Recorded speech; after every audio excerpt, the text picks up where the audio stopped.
찬양 감사드립니다. 우리 앞에 옆에 뒤에 귀한 분들이 앉아 계시는데 인사하겠습니다. 반갑습니다. 사랑합니다. 축복합니다. 4층에도 많이 앉아들 계시는데 우리 장호실과 함께 반갑습니다. 사도 바울은 에베소서 4장 11절과 12절에서 주님은 교회에 지도자들을 세우시는데 어떤 사람은 사도로, 어떤 사람은 선지자로, 어떤 사람은 복음 전하는 자로, 그리고 어떤 사람은 목사로, 그리고 교사로 세우셨는데 그 이유는 성도를 온전케 하여 봉사일을 하게 하며 그리스도의 몸을 세우려 하심이라, 이렇게 말하고 있습니다. 즉 저와 같은 목회자를 세워, 지도자를 세워 성도들을 섬기는 이유는 성장과 성숙을 이루어서 온전한 그리스도의 제자를 삼고 또 교회 안에서 봉사를 하게 하여 그리스도의 몸인 교회가 든든하고 건강하게 그리고 성숙하게 성장하도록 하는 데 있다는 말씀입니다. 여러분, 우리가 교회를 다니면서 성장하고 성숙하면 봉사의 자리에 서야 합니다. 그리고 우리가 봉사를 하게 될 때 그리스도의 몸인 교회는 건강하게 성장하게 될 수 있다라고 하는 말씀을 주고 있는 것이죠. 여러분, 우리 모두가 진정으로 교회를 사랑한다면 우리가 봉사의 자리에 서야 할 줄로 믿습니다. 진정 교회를 사랑한다면 봉사의 자리에 서야 합니다. 또 하나는 여러분들이 성장했다면, 그리고 여러분들이 성숙했다면 여러분들은 봉사의 자리에 서야 한다는 뜻입니다.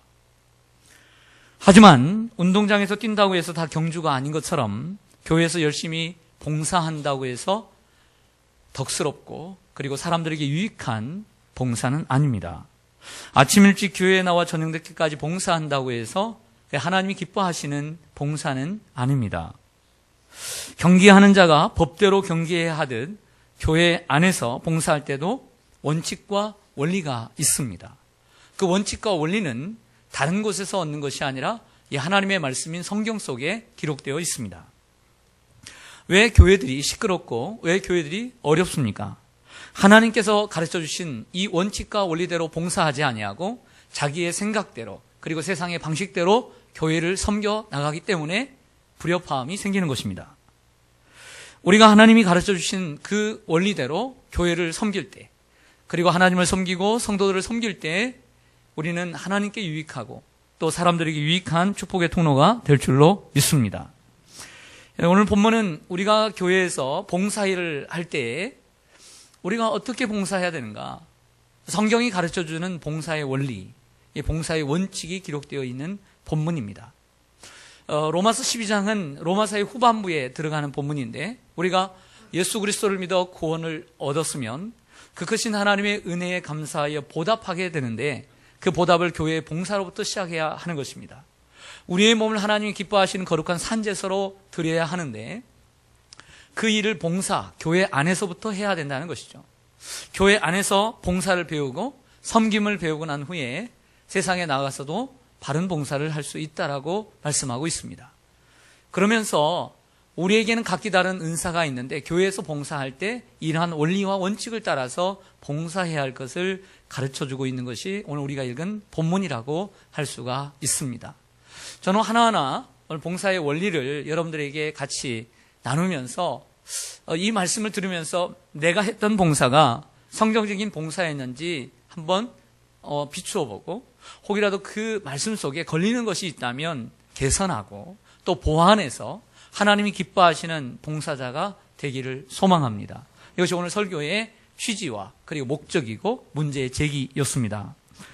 첫째로 사도 바울은 이야기합니다. 봉사할 때는 믿음의 분량대로 겸손하게 봉사하라고 말씀합니다. 따라서 하겠습니다. 믿음의 분량대로 겸손으로 봉사하자. 오늘 3절을 보시겠습니다. 내게 주신 은혜로 말미암아 너희 각 사람에게 말하노니 마땅히 생각할 그 이상의 생각을 품지 말고 오직 하나님께서 각 사람에게 나누어 주신 믿음의 분량대로 지혜롭게 생각하라. 아멘. 마땅히 생각할 이상의 생각을 품지 말고 또 하나님께서 각 사람에게 나누어 주신 믿음의 분량대로 생각하고 봉사하라고 했습니다. 우리가 지금 여럿이 모여 있지만 우린 서로에게 하나님께서 각기 다른 은사를 주셨습니다. 또 같은 은사를 주셨다 할지라도 그 은사에는 분량이 서로 다르다는 것이죠. 가르치는 은사가 있다고 해도 그 가르치는 은사에는 분량이 서로 다른 것입니다. 찬양하는 은사가 있다 할지라도 그 찬양의 은사의 분량이 서로 다를 수 있는 것입니다. 여러분, 우리는 서로 각기 다른 은사를 받았습니다. 그리고 믿음의 분량이 있습니다.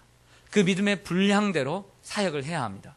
내가 그릇이 요만한데 내가 큰 그릇을 감당하기엔 부족하다. 그럴 때는 내가 감당할 수 있을 만큼 감당하는 것이 좋다라고 하는 것입니다.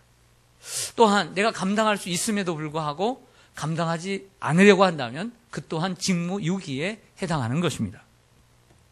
겸손이란 무엇입니까? 자신의 믿음의 분량을 알고 자신이 서야 할 자리를 알고 그리고 자신이 할 수 있는 일을 하는 것, 이것이 바로 봉사 안에서 겸손이라 할 수 있습니다. 교회 안에서 가장 어려운 사람이 누구입니까?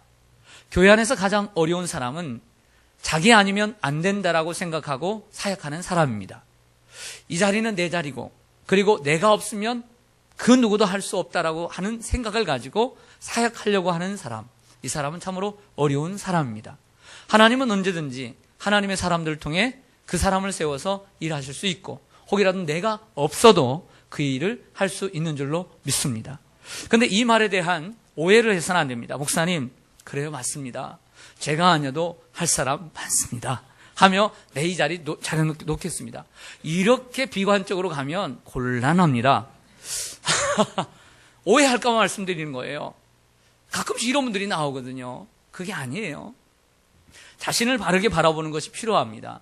내가 은사가 있는지, 내가 믿음의 분량이 그릇이 이만한지를 보고 나에게 있으면 그래서 겸손하게 나아가는 것입니다. 진정한 겸손이란 내가 할 수 있는 일, 그 일을 누가 부탁을 할 때는 yes, 예, 알겠습니다, 제가 하겠습니다, 이게 겸손이에요. 반대로 아무리 저에게 좋은 것을, 여러분에게 좋은 것을 제의한다 할지라도 내가 그 믿음의 분량이 되지 않고 아직 내가 준비가 되어 있지 않을 때 no, 못하겠습니다, 목사님. 제가 다음에 믿음의 분량을 키워서 내년이나 내후년에는 꼭 그 일을 제가 받도록 하겠습니다. 이것이 진정한 겸손인 줄로 믿습니다. 여러분, 뒤로 빠진다고 해서 겸손이 아닙니다. 그건 겸손이 아니에요. 그건 더욱더 영적인 교만이라고 할 수가 있는 것입니다. 교회에서 덕을 세우는 봉사자가 되려면 자기 자신을 바르게 알아야 합니다. 남이 알아주는 자리라 해서 은사도 없는데 덥석 그 자리에 앉아서는 안 될 것입니다. 또한 남이 알아주지 않는 자리일지라도 자신의 은사라면 사람이 알아주지 않는 자라도 하나님 앞에서 하나님을 기쁘시게 하는 그 자리에 언제나 있어야 할 줄로 믿습니다. 이렇게 자신의 분량을 알고 그리고 자신의 그 이상의 생각을 품지 말고 자기의 자리에서 앉을 자리와 설 자리 그리고 있어야 될 자리를 바르게 알고 믿음의 분량대로 봉사하는 우리가 되기를 간절히 소망합니다. 두 번째로 받은 은사대로 봉사하라고 바울은 말씀합니다. 따라서 하겠습니다. 받은 은사대로 봉사하자. 4절에서 8절 말씀을 보겠습니다. 4절에서 8절인데요. 제가 한 절, 여러분들 한 절 교독하겠습니다. 우리가 한 몸에 많은 지체를 가졌으나 모든 지체가 같은 기능을 가진 것이 아니니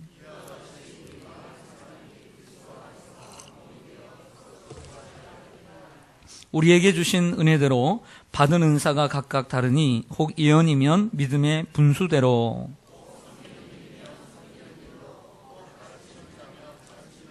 함께 읽습니다.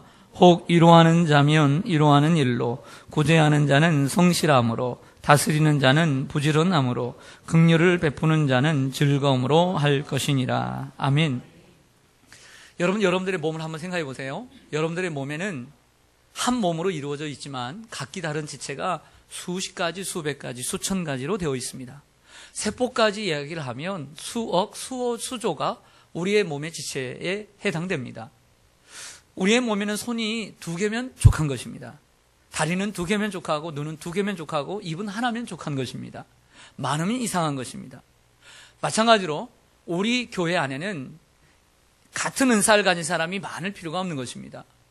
골고루 은사를 가지고 있고 다른 지체가 서로 함께 모여 하나를 이룰 때 우리의 건강한 몸이 이루어지는 것처럼 교회도 건강한 공동체가 될 줄로 믿습니다.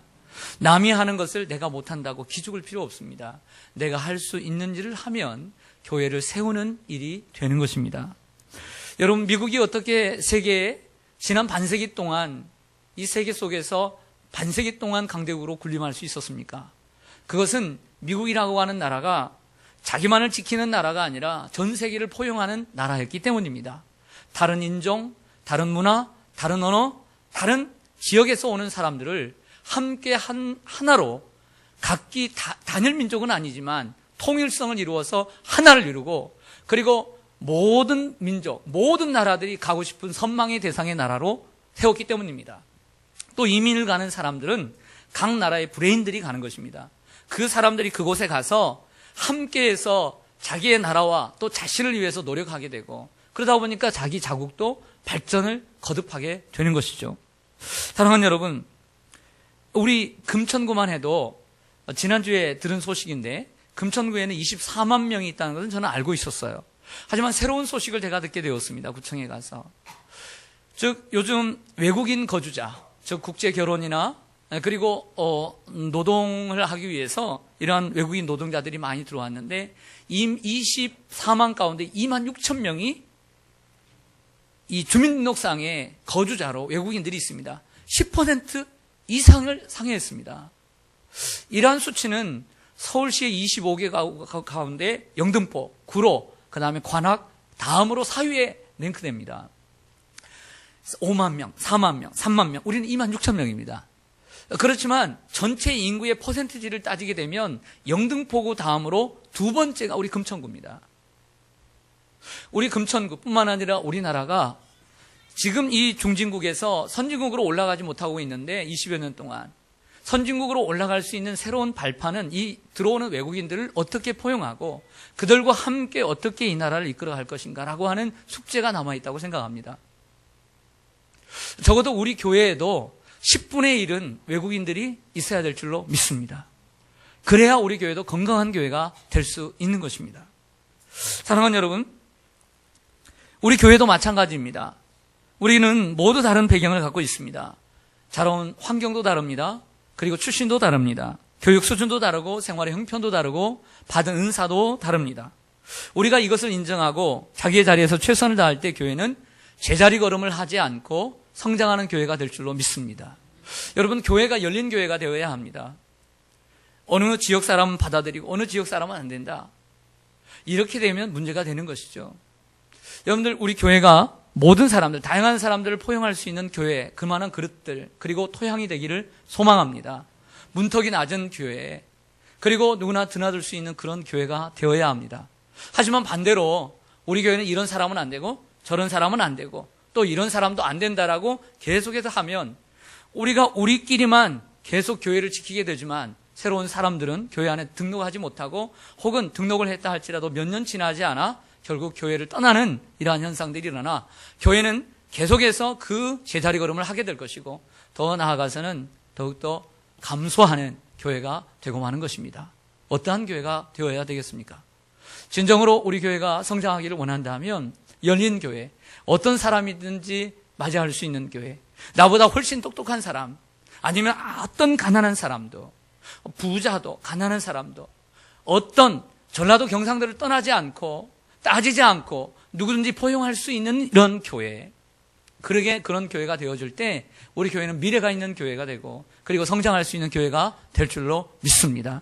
하나님이 하십니다. 사람이 하려고 하면 안 됩니다. 하나님이 허락하시면 받아들여야 될 줄로 믿습니다. 사도행전 15장에 보면 예루살렘 총회에서 주제가 무엇이었습니까? 유대인들만 하나님을 믿을 수 있다. 그런데 베드로와 요한이 복음을 전하고 바나바가 복음을 전하고 왔는데 이 바울과 바나바가 복음을 전하고 왔는데 이방인들도 성령을 받게 되었단 말이에요. 그래서 그들이 믿음으로 고백한 것이 무엇입니까? 하나님 앞에 결정한 것이 무엇입니까? 교회 앞에 결정한 것이 무엇입니까? 이방인들도 성령을 받을 수 있고 그들도 우리의 회중 속에 들어올 수 있다는 결정을 초대교회가 한 것입니다. 사랑하는 여러분, 우리만 그리고 우리끼리만 해서는 안 될 줄로 믿습니다. 누구나 함께 할 수 있는 이런 교회를 우리가 만들어가야 될 줄로 믿습니다. 이런 사람은 되고 저런 사람 안 되는 것은 우리의 결정이 아닙니다. 하나님이 하시는 것입니다. 사랑하는 여러분, 세 번째로는 사랑으로 봉사해야 합니다. 따라하겠습니다. 사랑으로 봉사하자.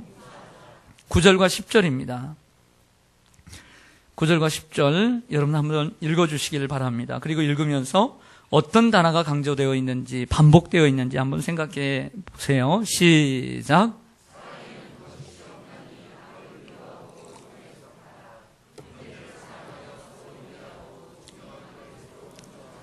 아멘. 여러분 어떤 단어가 좀 강조되는 것 같아요? 사랑이죠. 사랑으로 봉사하라고 얘기하고 있습니다. 옛날 분들은 좀 기억하실 텐데요. 1960년대, 1970년대 우리나라를 풍미했던 극작가가 있습니다. 젊은이들이 밤을 지새울 수 있도록 했던 아주 유명한 라디오가 있었죠. 프로그램이 지금도 계속되고 있는데 그 별이 빛나는 밤의 진행자였던 오혜령 시인입니다. 이 오혜령 시인은 너무나 잘 나갔습니다. 그러나 1978년도인가 교통사고를 당하게 되고 죽음의 문턱을 이제 오가게 됩니다. 근데 그 교통사고 그 다음에도 위암 말기 판정을 받게 됩니다. 그 사경을 헤매는 가운데 정말 하루하루 고통의 시간을 보내는 가운데 극적으로 하나님을 인격적으로 만나게 되지요. 그 고통의 시간 동안 한 남자가 그에게 계속 꽃을 선사하면서 구애하고 그리고 소망과 희망을 주었던 한 남자와 결혼을 하게 됩니다. 바로 그 남자는 신부였다가 그리고 목사가 된 권오정이라고 하는 목사님입니다. 그 이후에도 이 오혜령 씨는 18가지의 질병을 갖고 지금까지도 70이 넘은 나이에도 살아가고 있는데요. 1980년대 이 권오정 목사님과 함께 화성군, 지금은 화성시인데 거기에 평화의 집이라고 하는 무이탁 노인들을 모시고 평화의 집을 시작하게 됩니다. 1990년대, 한 1990년 정도 제가 대학을 다니면서 권오정 목사님, 즉 신부 출신이었기 때문에 저희 학교에 강사로 오셨는데 그분이 영성신학이라고 하는 강의를 하셨어요. 왜냐하면 천주교회는 중세교회 1000년 동안의 수도원 영성이 있기 때문에 그 영성의 신학을 저희들이 배우게 되었습니다. 그러면서 그분에게 이런 고백을 들었어요. 이게 자기 아내죠. 오혜령 사모가 무이탁 노인들을 섬기고 있는데 솔직한 고백을 해요. 그분들 앞에서는 그분들을 씻겨주고 그분들을 사랑하고 얼굴은 밝게 웃으면서 하지만 오혜령 사모에게는 고민이 있었다는 거죠. 그것은 그 할머니 할아버지를 사랑하는 마음이 없었다는 것입니다. 사랑하는 마음 없이 그들을 섬기다 보니까 너무나 괴로운 거예요. 거울을 보고서는 웃는 얼굴을 연습을 하고 그분들 앞에서는 웃음을 띠면서 살아가지만 그래서 하나님 앞에 수없이 기도를 했다고 합니다. 그리고 오랜 기도 후에 하나님께서 사랑의 마음을 주셔서 그 사역을 감당했다라고 하는 이러한 이야기입니다. 여러분, 사랑의 특징 가운데 하나는 오늘 바울이 얘기하고 있는 것처럼 거짓이 없다는 것입니다. 사랑엔 거짓이 없나니 악을 미워하고 선에 속하라. 사람들에게 웃으면서 대하지만 그 마음에는 사랑이 없다면 결국에는 사랑을 그 상대방이나 자신이나 다 망하는 길을 걸어가고 있는 것입니다. 마음에 악을 품고 있으면서 형제를 사랑하는 것처럼 행동한다면 그것은 옳지 않은 악인 것입니다. 선한 의도, 선한 감정, 선한 목적, 선한 동기를 가지고 봉사하는 것이 중요할 줄로 믿습니다. 그래서 봉사할 때 우리의 기도가 필요해요. 하나님, 사랑하는 마음으로 봉사하게 하옵소서. 사랑하는 마음으로 구역을 섬기게 하시고 사랑하는 마음으로 먼저 기관부터 섬기게 해 주옵소서. 기관의 큰 프로젝트를 세우기보다 기관의 회원들을 진심으로 사랑하는 마음을 주시옵소서. 그 사랑하는 마음이 큰 프로젝트보다 귀할 줄로 믿습니다. 사랑이 중요합니다. 형제를 사랑하고 서로 우애하며 존경하기를 서로 먼저 하라고 말씀합니다. 교회 안에는 성도들 간에 서로 한 형제의식을 가져야 합니다. 교회를 오래 다닌 사람이나 이제 들어온 새가족들이나 일단 예수를 믿으면 교회에 소속되었으면 믿음 안에서 서로 하나 되는 형제의식을 가져야 합니다. 그래야만 사랑할 수 있습니다. 형제를 대할 때 인간적인 조건을 가지고 조금이라도 멸시해서는 안 됩니다. 그러나 우리 인간에게는 잘못된 악한 근성이 있습니다. 잘못된 본성이 있습니다. 우리 속에 죄가 있기 때문입니다. 그건 뭐냐면 저 사람이 나보다 못하다라고 생각하면 얕봅니다. 저 사람이 나보다 덜 배웠고 저 사람이 나보다 많이 가지고 있지 않고 적게 가지고 있거나 환경이 어렵다 생각하면 저 사람이 나보다 약하고 못났다 생각하면 깔보고 그리고 내려보고 얕보고 무시하는 경향들이 생겨나게 된다는 것이죠. 이러한 마음까지도 없애달라고 하나님 앞에 기도해야 될 줄로 믿습니다. 남의 연약함을 보기 전에 하나님, 내 안에 잘못된 부분들, 나 자신의 연약함, 내가 뭐 많이 배웠다고 뭐 얼마나 잘나겠습니까? 내가 많이 남들보다 좀 가졌다고 내가 얼마나 잘난 존재입니까? 우리는 죄인 중에 괴수이고 연약한 죄인일 뿐입니다. 나 자신을 발견하게 하시고 상대방을 높일 수 있는 마음을 주시옵소서. 이러한 기도가 우리에게 있기를 원합니다. 고린도전서 13장은 무슨 장이죠? 사랑장이죠. 이렇게 얘기합니다. 큰 은사를 받고 열심히 봉사를 해서 천사의 말을 하고 그리고 사람들을 성경의 말씀을 정말 박식하게 알아서 남을 가르칠 줄 알지라도 사랑이 없으면 아무것도 아니다. 자신의 재물을 다 쏟아내서 사람을 섬기고 구제하고 내 몸을 불살라 줄지라도 사랑이 없으면 아무것도 아니요 아무 유익이 없다라고 이야기합니다. 우리가 주님 앞에 또 교회 앞에 열심히 봉사하나 사랑하는 마음, 하나님 사랑하는 마음, 이웃을 그리고 성도를 사랑하는 마음이 없다면 아무 가치도 없고 그리고 유익도 없다는 것입니다. 그러므로 사랑으로 봉사하는 사역자가 되어야 될 줄로 믿습니다. 네 번째로 열정으로 봉사해야 합니다. 따라서 하겠습니다. 열정으로 봉사하자. 11절에 보면 유명한 말씀이 있습니다. 부지런하여 게으르지 말고 열심을 품고 주를 섬기라. 여기서 열심을 품고라고 하는 헬라어 단어의 본뜻은 마음에 불을 품고라고 해석할 수 있습니다. 신학적으로 표현하자면 성령이 충만하여 봉사하라는 것입니다. 열정이 있는 사람은 게으르지 않습니다. 열정이 식으니까 게을러지고 지각을 하게 되고 그리고 결석을 하게 되는 것입니다. 저도 몇 년 전까지 학교를 다녔는데 그렇더라고요. 제가 그 강의, 그 선생님, 그 교수님의 강의에 열정이 없으면 늦게 가고 싶더라고요. 지각하고 싶더라고요. 게을러지고 싶더라고요. 그런데 내가 그것을 꼭 들어야 되겠고 그리고 거기에 대한 열정이 있으면요 1시간 일찍 가더라고요. 미리 준비하고 빠지는 날이 없습니다. 아무리 중요한 일이 있다 할지라도 그것을 취소하고 그 강의는 꼭 듣게 됩니다. 이게 바로 열정의 차이입니다. 열정이 식으면 게을러지고 지각하고 결석합니다. 열정이 있으면 부지런해지게 되는 것이죠. 열정이 있다는 것은 은혜가 있고 그리고 성령이 충만하고 신앙이 좋다는 이야기입니다. 보통 부흥회를 한번 하게 되면 성도님들이 은혜를 크게 입더라고요.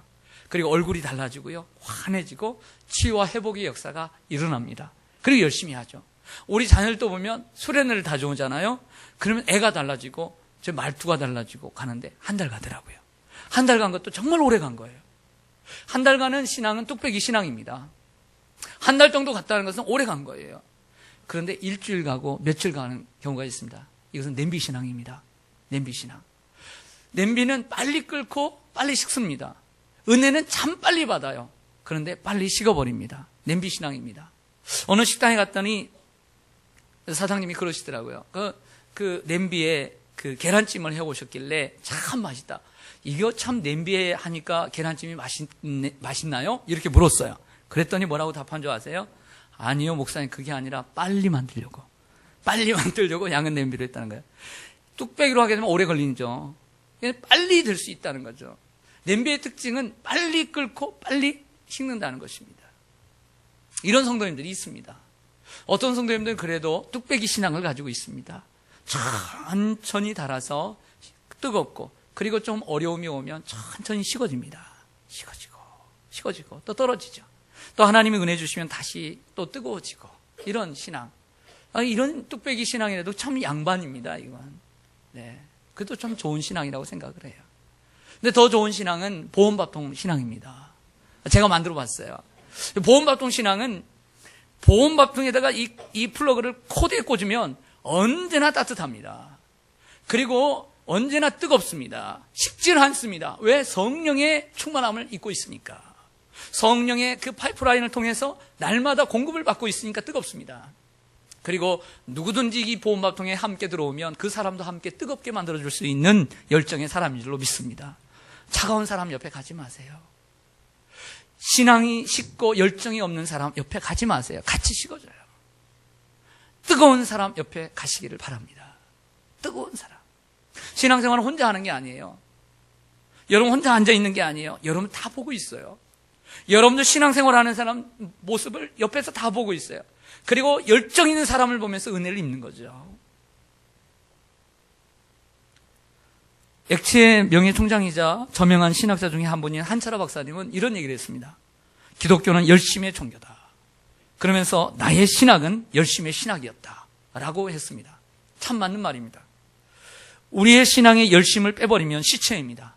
그래서 예수님은 소아시아 교회, 라오디게 교회에 이렇게 얘기합니다. 너희들이 차지도 않고 덥지도 않고 미지근하니 내가 너를 토하여 내치리라. 예수님 미지근한 것을 싫어하셨습니다. 여러분들에게 열정이 있습니까? 그럼 신앙이 좋은 것입니다. 열정과 신앙은 반비례하지 않습니다. 열정과 신앙은 항상 정비례합니다. 열정이 없는데 신앙이 좋다? 아닙니다. 열정이 있으면 신앙이 있고 신앙이 좋으면 열정이 함께 가는 줄로 믿습니다. 봉사하는 것 중요합니다. 그러나 봉사하는 것보다 더 중요한 것은 열정이 있고 확신 있게 봉사하는 것이 더 중요합니다. 우리 교회 유치부, 유초등부, 중고등부 훌륭한 교사들이 참 많습니다. 또한 우리 성가대, 세계성가대 봉사하는 분들이 참 많고 아침 일찍부터 저녁까지 정말 말할 수 없는 한 분 한 분 열거하자면 끝이 없습니다. 그러나 그 중에 생각나는 한 청년을 여러분들에게 소개합니다. 이 한 청년은 집이 멀진 않지만 아침 9시 10분에 교회에 도착합니다. 주일날. 그리고 2부 예배 찬양에 함께 동참해서 보컬로 섬깁니다. 그래서 함께 2부 예배를 드리죠. 끝나면 10시 45분입니다. 그 끝나는 시간에 2층으로 내려가 유치부 사역을 합니다. 오는 아이들을 케어하고 그리고 예배를 준비합니다. 그리고 11시 반에 유치부 예배를 드리게 됩니다. 예배가 끝나면 1시 가까이 됩니다. 1시 끝나고 난 다음에는 식사를 합니다. 30분 동안 식사를 한 후에 1시 반부터 2시 반까지 유치부 교사 회의인데 청년부를 맡고 있기 때문에 2시까지 회의를 하고 2시면 다시 지하로 내려갑니다. 그러고 보니까 올라갔다 내려갔다 내려갔다 올라갔다 내려갔다 내려갔다 하네요. 그래서 내려갑니다. 그 2시에 내려가서 2시 20분까지 또 찬양팀 보컬로 섬깁니다. 그래서 찬양 회의를 합니다. 그리고 기도하고 또 찬양 연습을 합니다. 다시 2시 20분부터 2시 반까지 또 찬양을 준비합니다. 그리고 청년분들과 함께 2시 반부터 3시까지 찬양을 인도하고 같이 은혜를 받습니다. 그리고 3시에 말씀을 듣고 예배를 드립니다. 끝나는 시간이 4시에서 4시 15분입니다. 그 끝나는 시간부터 다시 이제 팀별로 5팀이 있는데 성경 공부에 들어갑니다. 요즘은 하이델베르그 교리문답을 한다고 하는데 거기에 팀장입니다. 팀장이니까 1시간 동안 청년들과 같은 팀원들과 성경 공부를 합니다. 끝나는 시간이 5시 15분입니다. 이 5시 15분에 이제는 집에 가느냐? 그렇지 않습니다. 또 임원입니다. 임원 서기인데 거기서 또 임원들 중심으로 팀장들 중심으로 기도회를 시작합니다. 매주. 그리고 회원들 가운데는 하고 싶은 친구들은 하고 그리고 임원들과 팀장들은 항상 의무적으로 참석하는 것 같습니다. 6시까지 기도회를 합니다. 집에 가느냐? 그렇지 않습니다. 임력원 회의를 합니다. 한 30분 동안 임력원 회의를 하고서 그리고 또 집에 가느냐? 그렇지 않아요. 다음 주 팀장 성경 공부를 전도사님 지도 아래 또 성경 공부를 합니다. 그렇게 하면 빠르면 7시, 느리면 8시에 하루 일과를 마치게 됩니다. 어제 생각이 나서 전화를 했더니 뭐 하고 있느냐 물었더니 내일 총회, 오늘이 청년부 총회래요. 새로운 회장을 뽑는데 자기가 서기라 자기가 발표해야 될 것을 준비하고 있고 그리고 한 해 동안 서기 회의록을 정리를 하고 있다는 거예요. 내년에는 임력원을 못 한대요. 왜 그러냐 그랬더니 군대를 간대요. 이 친구는 제가 토요일 날 밤늦게까지 교회에서 주일을 준비하기 때문에 이제 모든 교육자들이 퇴근을 하고 밤늦게서 교회 교육자실에 들립니다. 거기서 뭐 하느냐? 또 주일 주보를 준비합니다. 유치부인지 청년부인지는 제가 모르지만 유치부 같아요. 유치부 같은데 그래서 주보를 준비해요. 그럼 밤늦게 11시, 12시 그때 들어갑니다. 어제도 그렇게 하더라고요.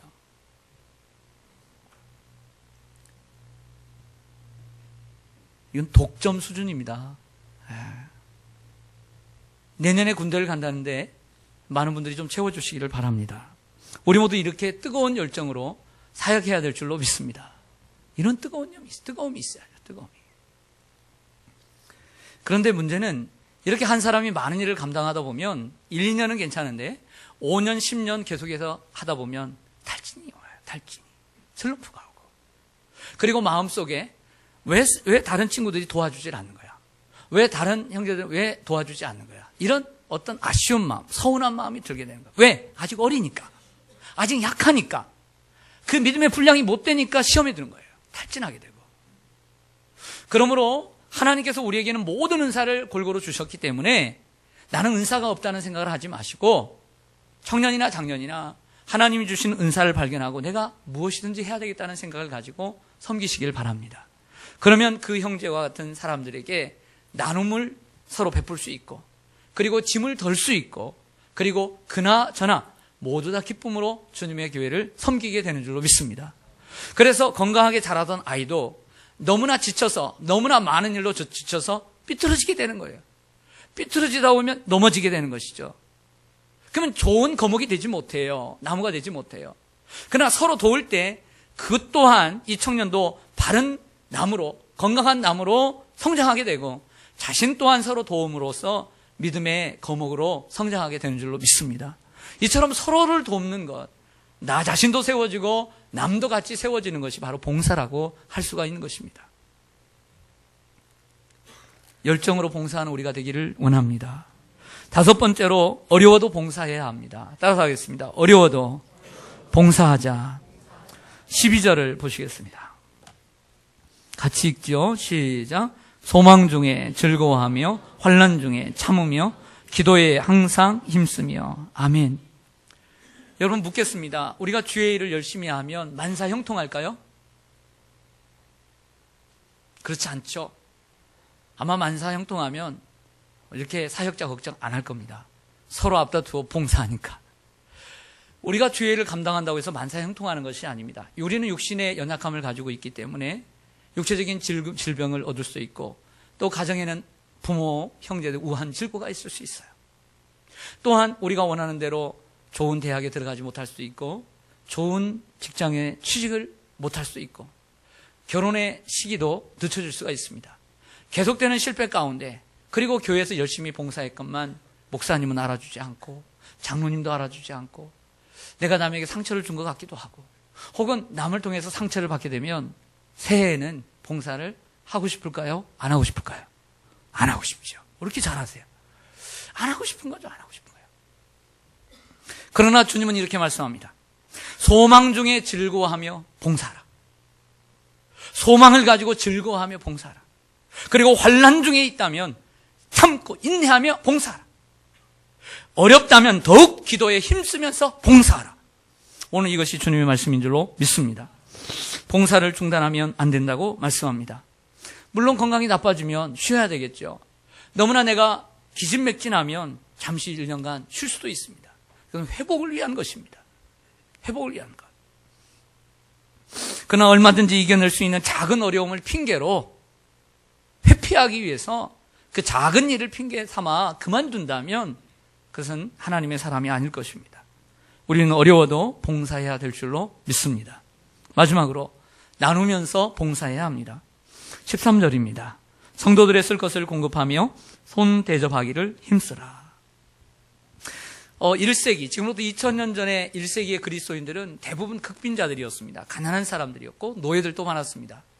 지금 바울이 로마에 있는 성도들에게 편지를 쓰는데 로마에 있는 성도들도 별반 다르지 않았습니다. 그러나 로마는 국제도시였기 때문에 찾아오는 손님들이 무척 많았습니다. 당시에는 이러한 여관들이 많이 발달하지 못했기 때문에 찾아오는 손님들이 교회 성도들을 그 찾아오는 손님들을 섬겨주어야 했습니다. 제가 어릴 때만 해도 서울에서 찾아오는 손님들 또 부흥사 강사님, 권사님, 집사님들이 모시고 일주일 동안 식사 대접을 하거나 혹은 교회 서울에서 도시에서 내려오는 분들을 집에서 섬기던 기억이 납니다.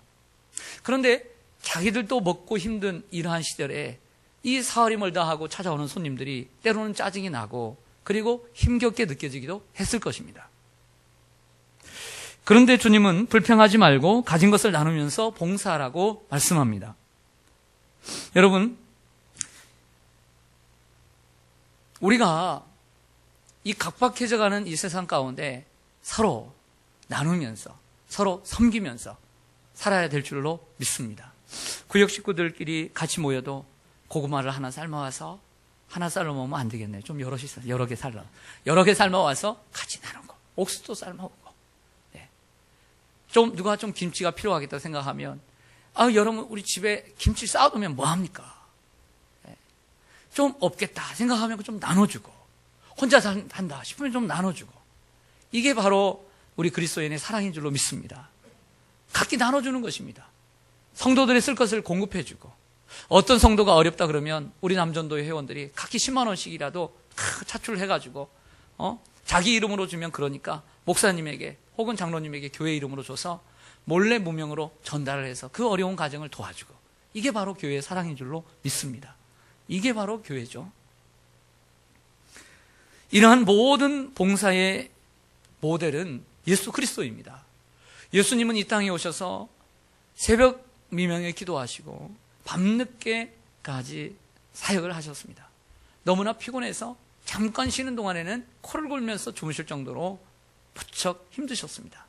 그럼에도 불구하고 성령의 충만함을 입고 날마다 하나님의 도우심을 입고 또 어려운 사람이 있으면 오병이의 기적을 통해서 나누어주는 삶을 살면서 사역을 하셨고, 언제나 뜨거우셨고, 그리고 사랑하는 마음으로 우리 모든 사람들을 불쌍히 여기며 사역을 하신 줄로 믿습니다. 비록 우리는 부족합니다. 연약하지요. 그러나 내게 있는 것으로, 없는 것으로 하나는 거 아니에요. 내게 있는 것으로 주님을 섬겨가기를 원합니다. 연말이 되면서 내년에 무엇을 할까? 나는 할 것이 없는데. 그러지 마시고요. 한 가지라도 내가 뭘 할 수 있을까 하면서 봉사의 자리에 나오시기를 소망합니다. 믿음의 분량대로 겸손하게, 그리고 또한 받은 은사대로 사랑으로, 열정으로, 그리고 나누면서, 그리고 어려워도 봉사하는 저와 여러분 되시기를 주님의 이름으로 간절히 축원합니다. 아멘. 기도하겠습니다.